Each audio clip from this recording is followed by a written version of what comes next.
दम दिलबर टिक दम दम नाल गुजर गए के चार पर टिक चौके राजू चार ड्रापे जुम्मा छंछर टिक जुम्मा छंछर दिल भरे सर साल सरासर टिक साल बसोना सिक नलसी चेतर जीवन चेतर टिक मर्द वना उस्ताद बुखारी दाई वाली दुनिया दे मने सजो साथ में मोहब्बत पाए मन में रंडा रोड़ा जन तंजो सराफन अण तोड़ अदायो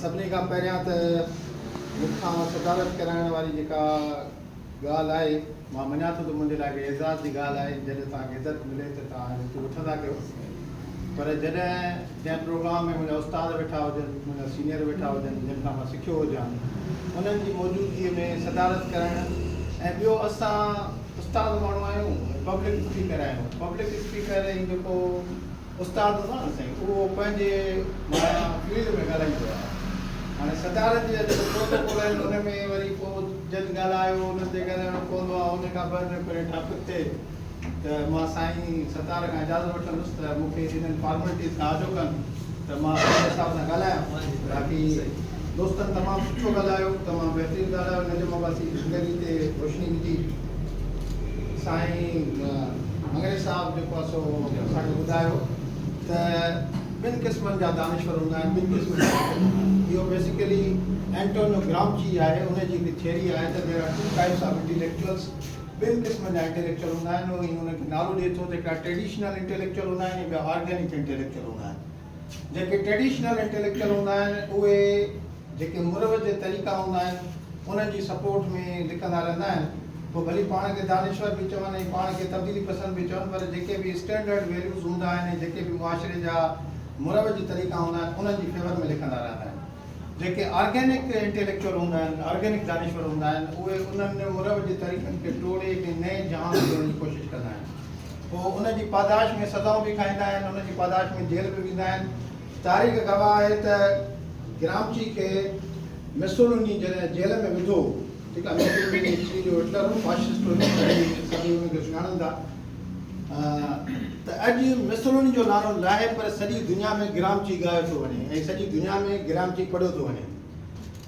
हिकिड़े अफ़सोस जी ॻाल्हि बि तव्हां सां शेयर कयां कल्ह असांजो प्रोग्राम हुयो पब्लिक लाइब्रेरी कंडियारो में त उते असां ऐलान कयोसीं त सुभाणे नजम अब्बासी जी जेको वरसी जो प्रोग्राम आहे पाण प्रोग्राम कंदासीं मां नौजवाननि खे विनती कई बाबा उते अचिजो ऐं प्रोग्राम ॿुधिजो असांजो नौजवान छा सम्झे थो त मां MD कैट जी तयारी कंदुसि मां इंजीनियरिंग जी तयारी कंदुसि मां कंहिं लेक्चरर जी कमीशन जी तयारी कंदुसि या कमीशन जे इम्तिहान जी तयारी कंदुसि त मां अॼु पोइ पाईंदुसि मां कुझु चङो वॾो माण्हू थी वेंदुसि ऐं मुंहिंजी तरक़ी इन सां थींदी ऐं नजम अब्बासी ते अच्छा हिकिड़ी मज़ेदार ॻाल्हि इहा बि ॿुधायां त कल्ह काफ़ी शागिर्दनि खे नजम अब्बासी ख़बर बि न हुई जॾहिं असां हुनखे चयो न त मां पुछां कई त बाबा नजम अब्बासी खे सुञाणो था कंडियारे जो नौजवान हुजे नजम अब्बासी खे न सुञाणे त इन खां वधीक असांजी तनज़ुली ऐं असांजी जेका आहे उते हुनजो उन खां वधीक ॿियो कहिड़ो कारण थी सघे थो पंहिंजे घर जा हीरा ऐं हिते ॿिनि टिनि स्पीकर्स चयो त नजम अब्बासी खानवान जो आहे असां कंडियारे जो आहे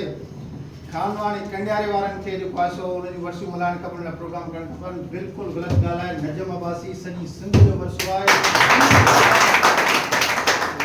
सॼी सिंध जे मथां फ़र्ज़ु हुयो त नजम अब्बासी खे यादि कनि ठीकु आहे असां नंढा हूंदा हुआसीं नजम अब्बासी खे मां पंहिंजे घर वारनि जे वाता ॿुधो छाकाणि त असांजे घर वारनि जो थोरो तालुक़ु अब्बासी ख़ानदान सां हुयो ऐं असांजो घर त बेसिकली मज़हबी घर आहे त नजम खे मज़हबी हिसाब सां असांजे घर में पसंदि न कयो वेंदो पर असांजे घर में सेक्युलर रूट्स बि न आहिनि त कहाणी जे हिसाब सां नजम जी वॾी तारीफ़ थींदी उन वक़्तु नंढे हूंदे त असां नजम खे कोन सम्झंदा हुआसीं कोन पढ़ंदा हुआसीं पोइ जीअं साईं ॻाल्हि कई कामरान साहिबु ॻाल्हि कई त अॼु खां 5 साल अॻु में गफ़ार अब्बासी जॾहिं पहिरियों दफ़ो नजम अब्बासी मुंहिंजे हिसाब सां पहिरियों दफ़ो त पहिरियां बि माना थींदियूं हुयूं गफ़ार जेका पहिरीं वरसी कई अॼु खां 5 साल अॻु में गफ़ार हुनजी यादगिरी बि शेयर कई वंड कई त उते मां पहिरियों दफ़ो नजम अब्बासी खे पढ़ी करे त थोरो पहिरियों दफ़ो ॻाल्हायो हुयो उन खां बाद में मुंहिंजो शौक़ु वधियो नजम अब्बासी खे पढ़ण जो त मां तव्हां सां कुझु ॻाल्हियूं शेयर कंदुमि ऐं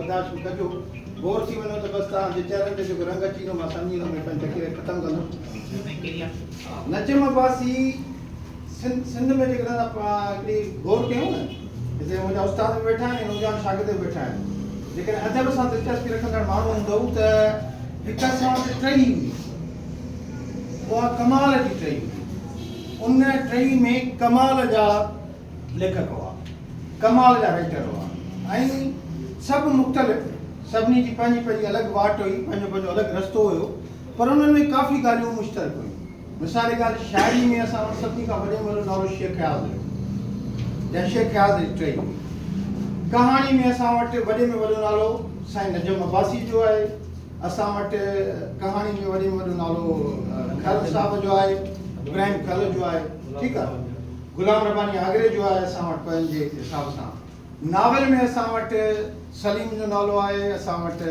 जेको आहे हिन जो मेमण साहब जो नालो आहे सिराज मेमण जो नालो आहे इहे जॾहिं असां पढ़ूं था न इन्हनि राइटर्स खे त हिकिड़ी ॻाल्हि ज़ाहिर थी पवे थी त इहे माण्हू वॾा लेखक त हुआ पर वॾा पढ़ंदड़ बि हुआ कमाल जा पढ़ंदड़ हुआ शेख ख़याज़ जी शाइरी खे त तव्हां बर में पढ़ो पर शेख ख़याज़ जो जेको पंहिंजो किताब लिखियलु आहे नसर जो किताब पंहिंजी ज़िंदगी ते जेका आत्मकथा लिखियलु अथसि किथे त बन मुसाफ़िर मां पंहिंजे अंग्रेज़ी अदब जे शागिर्दनि खे चवंदो आहियां ज़रूरु पढ़ो उन में घटि न आहिनि त बि 8-10 हज़ार दुनिया जे राइटरनि जा हवाला आहिनि 8-10 हज़ार राइटरनि जा हवाला शेख ख़याज़ ईअं त न लिखिया न शेख ख़याज़ पढ़ी करे पंहिंजो नूर निचोए करे ऐं पंहिंजा तासुरात उन में लिखिया आहिनि उन में ॾिना आहिनि माना शेख ख़याज़ जो हिकिड़ो किताबु पढ़ंदा तव्हांखे दुनिया जे 8-10 हज़ार राइटरनि सां मुलाक़ात थी वञे अॼुकल्ह फेसबुक जो ज़मानो आहे ऐं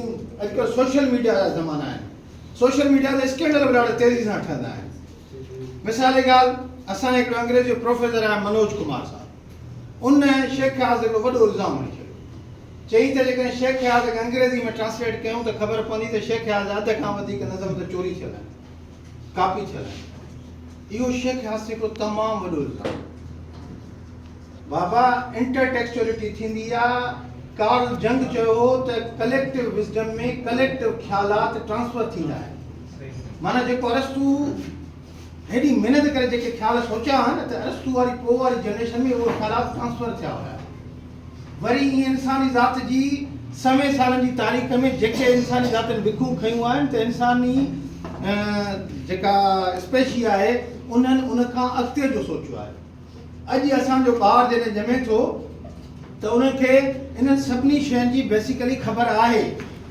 ठीकु आहे पर उहो उनजे लाशऊर में लिखियलु आहे थोरो उनखे शऊर में आणण लाइ महिनत जी ज़रूरत पवंदी आहे त जेकॾहिं को हिकिड़ो अहिड़ो ख़्यालु जेकॾहिं केरु राइटर खणी बि अचे मिसाल जी ॻाल्हि शाह लतीफ़ जो शेर आहे त अब्दुल्लाह छुटा को फेरो कज फज़ल जो मशहूरु शेर आहे शाह साईं जी त हिन जो शेर आहे बाबू जो शेर आहे त अदल करे था थर थर कंबन ऊचिया शाना वाले हूं फज़ल करे था पार लंगन में जीअं कमिया कालिया हूं त छा शाह साहब जो पासो बाबू जी कापी कई या बाबू शाह साहब जी कापी ईअं न हूंदो आहे असां वटि नौजवान थोरो घटि शयूं ॿुधनि न त पोइ हुन ते कापी जा इल्ज़ाम जेके हणी था छॾनि मां हुन दोस्त खे चयो मां ॾिसी तव्हां शेख ख़याज़ जे हिकिड़े शेर जा ॿिनि शेर मूंखे किन दोस्तनि हिकु ॿ शेर जेके मोकिलियासीं उन मां कुझु फारसी जा शेर हुया जंहिंजी हिकिड़ी सिट शेख ख़याज़ जी हिकिड़ी सिट सां माना मिले पई को अंग्रेज़ी जो हिकिड़ो शेर हुयो माना हिकिड़ो कपलेट मां ॿिनि सिटुनि जो शेर हुयो उन्हनि मां हिकिड़ी सिट जो तर्जुमो शेख ख़याज़ जी शाइरी में मिले पियो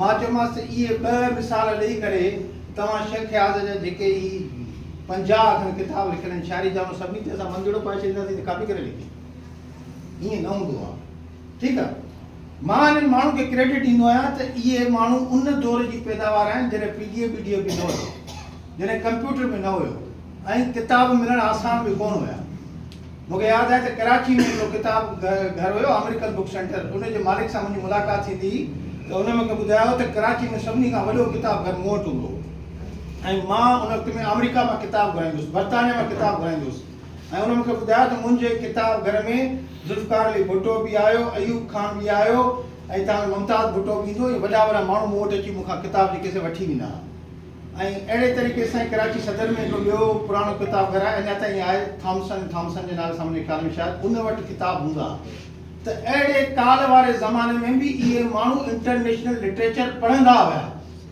ऐं उहो इंटरनेशनल लिटरेचर सिर्फ़ु पढ़ंदा न हुया, पढ़ी करे उन्हनि ख़्यालात खे सिंधी ज़बान जो रंग ॾेई सिंध जे ॿोली साधन माण्हुनि जे लाइ पेश बि कंदा।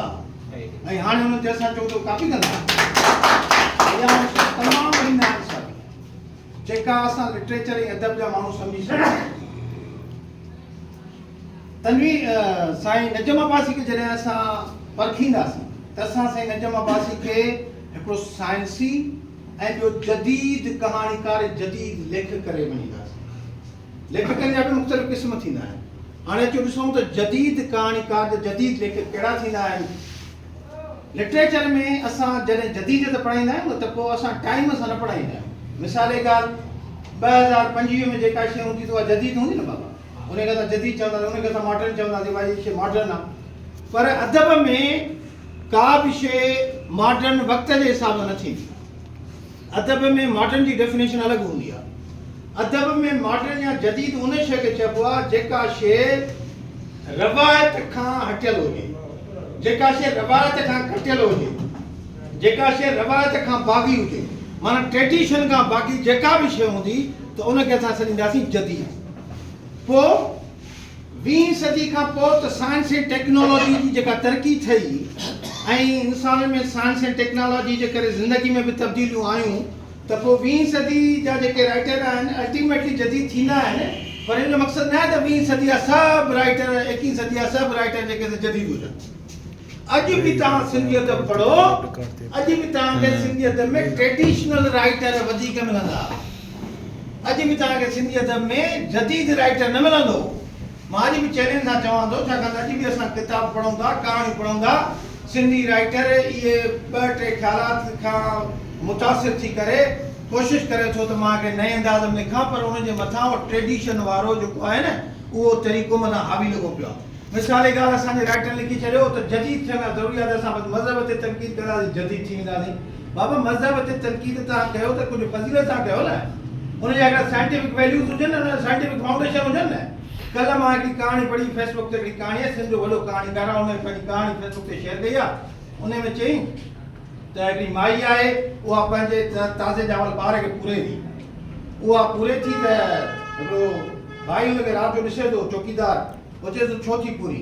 चई त मां मुला ने वई आहियां, मुला चयो आहे त जेको हरामी ॿार हूंदो आहे न उहो वाजिबुल क़त्ल हूंदो आहे। इस्लाम में हर हरामी ॿार वाजिबुल क़त्ल हूंदो आहे। पाण वेठा आहियूं इस्लाम में, असांखे ख़बर कंहिं चयो इस्लाम में हर हरामी ॿार वाजिबुल क़त्ल हूंदो आहे।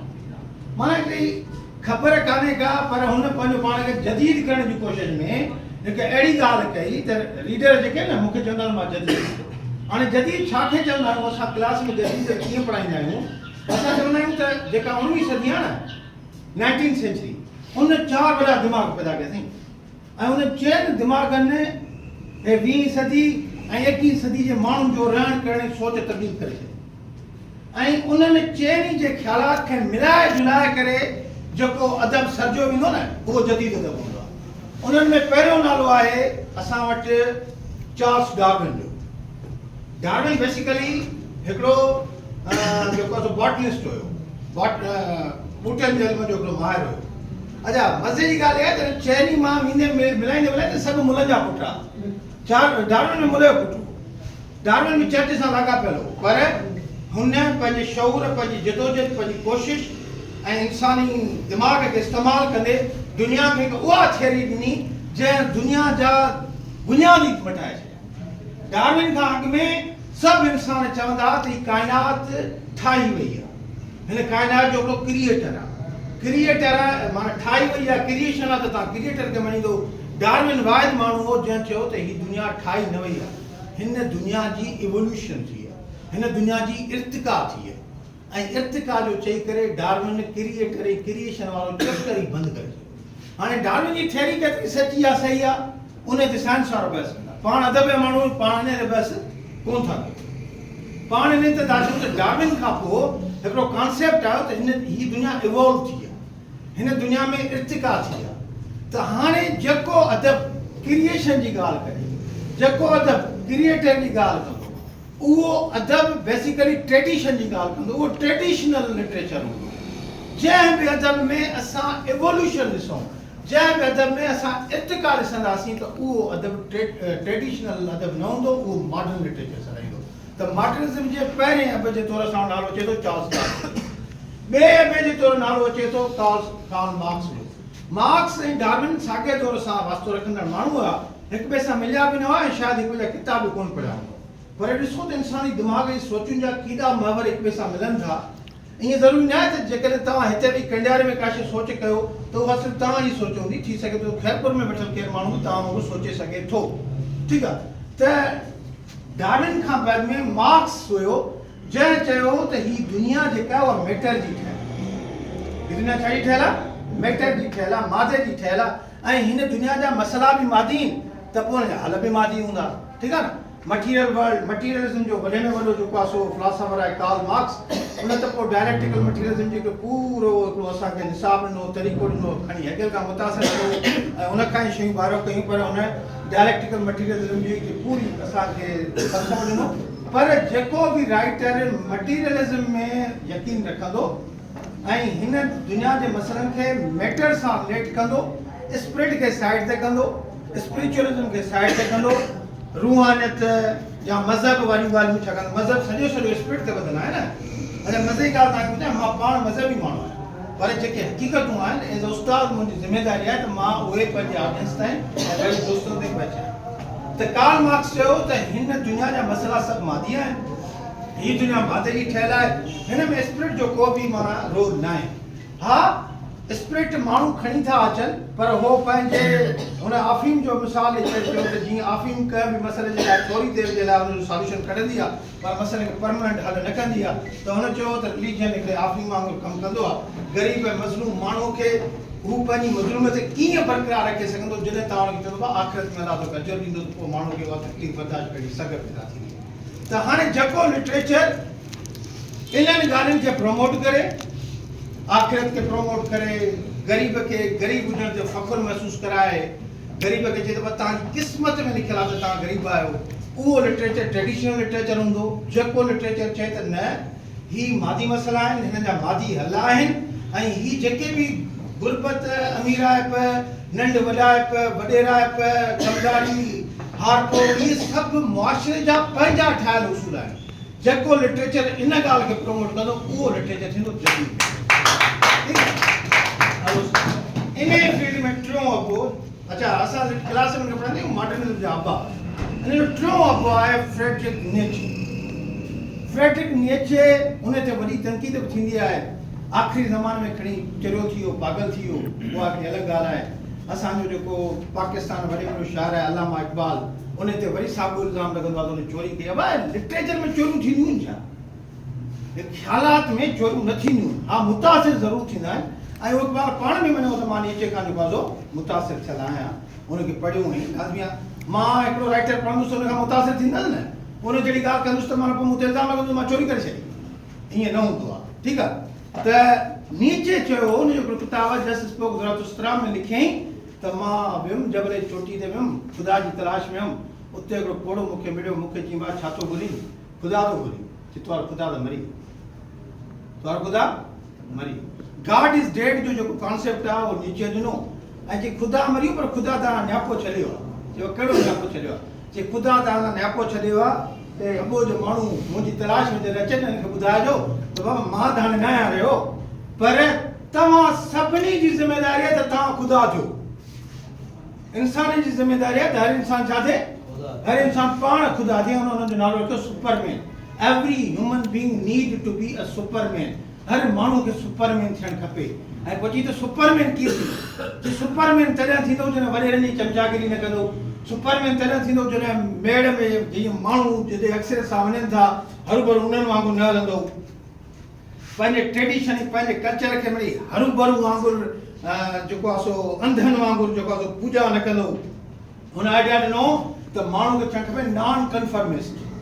माण्हू खे कन्फर्मिस्ट न थियणु खपे। जेके एस्टेब्लिश ख़्यालात आहिनि उन्हनि जे ख़िलाफ़ु बग़ावत करणु खपे, उन्हनि जे ख़िलाफ़ु जिदोजहद करणु खपे। अच्छा तव्हां चवंदो त इहो सिर्फ़ु नीचे चयो यार इहे त काफ़िर हूंदा, ठीकु आहे, असांजो सचल समझ आहे न, उन ते त कुफर फतवा न लॻाईंदो न, उनखे त न मञींदो न। हुन पाण चयो इहे जा कमु करे जंहिं विच अलाह आप बणिजे। माना ये असां वटि बि कॉन्सेप्ट आहिनि। इक़बाल जे करे चयो त खुद ही को कर बुलंद इतना कर तकदीर से पहले खुदा बंदे से खुद पूछे बता तेरी रज़ा क्या है। माना उहो बि त मञे पियो त माण्हू अहिड़ो ख़ुदा थी सघे थो जो ख़ुदा बि इंसान खां पुछा कंदो आहे छा खपे।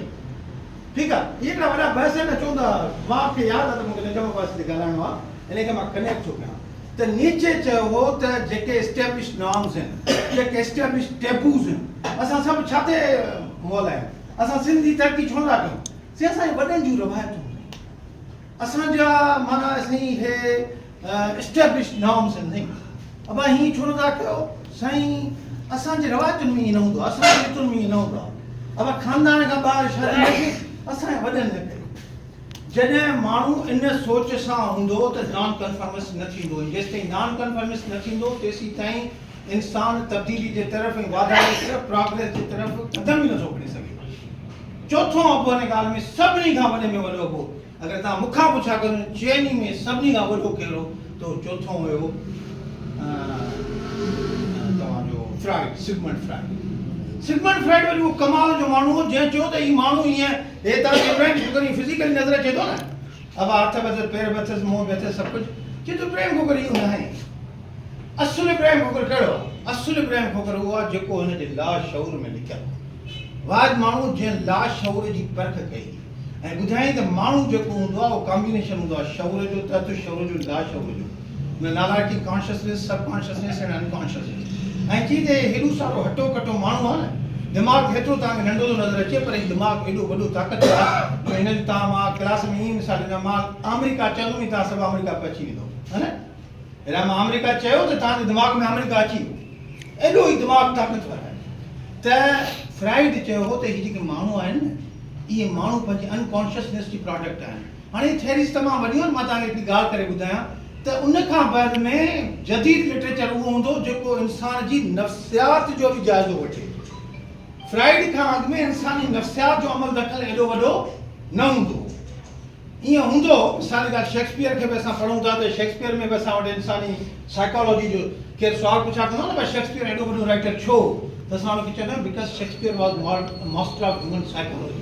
अच्छा, शेक्सपियर जे दौर में साइकोलॉजी त फील्ड ई कान्हे, शेक्सपियर खे साइकोलॉजी डेफिनेशन बि कोन ईंदी हुई, पर हुन पंहिंजे लिटरेचर में पंहिंजे ड्रामनि में अहिड़े तरीक़े सां इंसानी क़दरनि जी उपटार कई आहे जो हू इंसानी दिमाग़ में टुबियो वञी थो अचे।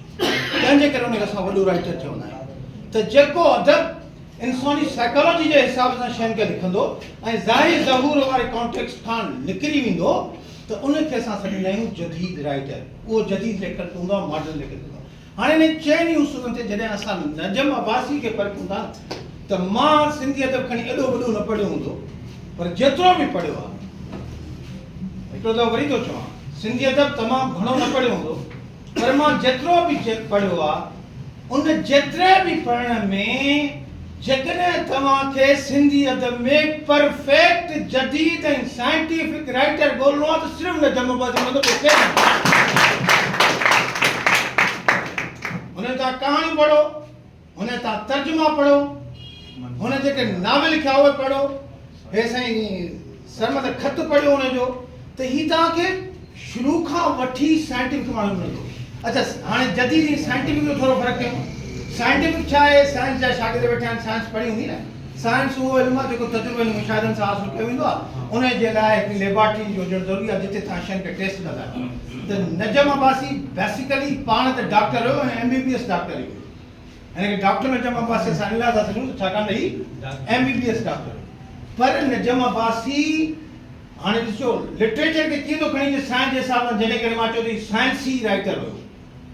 साइंसी राइटर इन लाइ हो त साइंस सॾिबो आहे अहिड़ो इल्मु जेको तजुर्बे ऐं मुशाहिदनि जे ज़रिए हासिलु कयो वञे न। त नजम अब्बासी जेकी कहाणियूं लिखियूं या जेकी किताब तर्जुमो बि कयईं या जेको नसुर लिखियईं, उहो सभु जो सभु तजुर्बनि ऐं मुशाहिदाती इल्मनि ते ॿधल शयूं हुयूं।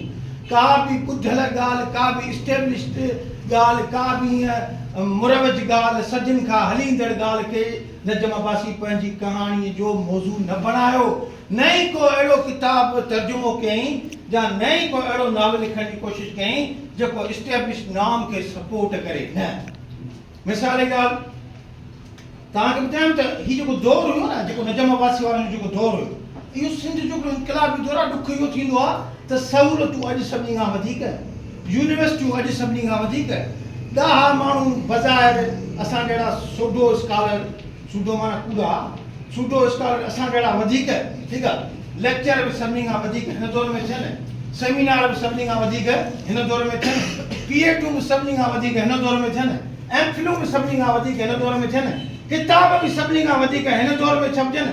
उन जे बावजूदि असांखे अहिड़नि माण्हुनि जी मिटीअ जे बराबरि को माण्हू कोन थो मिले। हे काॾे में आहे? हे सिंध में कहिड़ो कातुर जा अची वियो आहे? हे छा थी वियो आहे? ईअं थी वियो आहे त असां सिंधी माण्हुनि पंहिंजे हिन सकाफ़ती विरसे खे विसारे छॾियो। ऐं हिन ॻाल्हि में वरी बि मां नजम अब्बासी खे कोट कंदे, साईं तव्हांखे मंगरे साहिबु सुठी ॻाल्हि कई त बाबा जॾहिं क़ौमूं ग़ुलाम थी वेंदियूं आहिनि न, पोइ क़ौमुनि खां इहे शौर खसिजी वेंदा आहिनि। पोइ ग़ुलाम क़ौम जी साइकोलॉजी अलॻि थी वेंदी आहे। ग़ुलाम क़ौम जी साइकोलॉजी छा हूंदी आहे?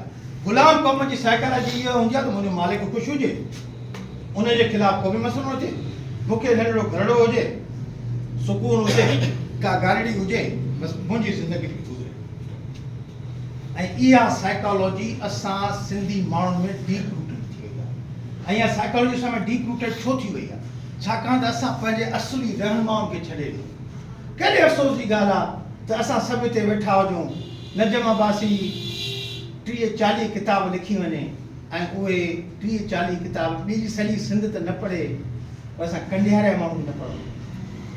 असांजे कंडियारे जे नौजवान खे नजम अब्बासी जी ख़बर न हुजे। बाबा जेकॾहिं रियासत या रियासती जेके मशीनरियूं आहिनि नजम अब्बासी खे को एवॉर्ड नथियूं ॾियनि, उनखे सिंध टेक्स्ट बुक बोर्ड में जॻह नथी मिले त छा थी? बाबा आवाम जी दिलनि में त उनजी जॻह आहे न। सॼी सिंध में न हुजे भला घटि में घटि कंडियारे माण्हुनि में त उनजी जॻह आहे न। गफ़ारी दिलि में त उनजी जॻह आहे न जो यूनिवर्सिटी जो प्रोग्राम कराए थो। मूंखे तमामु घणी ख़ुशी थींदी आहे, मां पंहिंजे दोस्तनि खे फ़ख़्र सां ॿुधाईंदो आहियां त जॾहिं तव्हांजे इदारनि जा नाला सिर्फ़ु हिकिड़े मख़सूस ख़ानदान जे पोयां हुजनि त उते असांजे गवर्नमेंट डिग्री कॉलेज कंडियार जो नालो गुलाम रब्बानी आगरो कॉलेज आहे। इहो असां कंडियार ठीकु आहे न? तव्हांखे अहिड़ो को नालो मिलंदो छा? तक़रीबन तव्हांखे नाला मिलंदा, बसि सियासी ख़ानदान जे हिसाब सां मिलंदा, पर कंडियारे जे माण्हुनि जन बि कोशिशि कई हिन खे गवर्नमेंट डिग्री कॉलेज खे गवर्नमेंट गुलाम रब्बानी आगरो कॉलेज कराए ॾिनो। इहो हिकिड़ो वॾो तारीफ़ वारो क़दम आहे, नंढिड़ो क़दम कोन्हे को। त छो न असां कंडियारे जी कंहिं न कंहिं शइ खे, मां का हिकिड़ी ॻाल्हि कंदुमि न मथां कंहिंखे नाराज़गी लॻे, हे पब्लिक लाइब्रेरी आहे असांजो, को सरकारी स्कूल आहे, को माना का घटि आहे, नजम अब्बासी नाले सां को इदारो नथा ठाहे सघूं छा?